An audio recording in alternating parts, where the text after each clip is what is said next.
உண்மையை சொல்லி நன்மையை செய்தால் உலகம் உன்னிடம் மயங்கும்.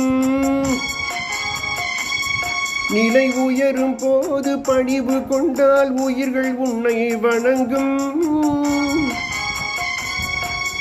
உண்மையை சொல்லி நன்மையை செய்தால் உலகம் உன்னிடம் மயங்கும். நிலை உயரும் போது பணிவு கொண்டால் உயிர்கள் உன்னை வணங்கும். உண்மை என்பது அன்பாகும், பெரும் பணிவு என்பது பண்பாகும்.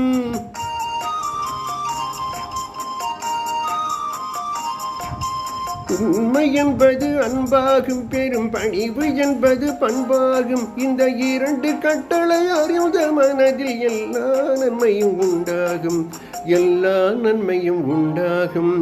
ஆறு மனமே ஆறு, அந்த ஆண்டவன் கட்டளை ஆறு.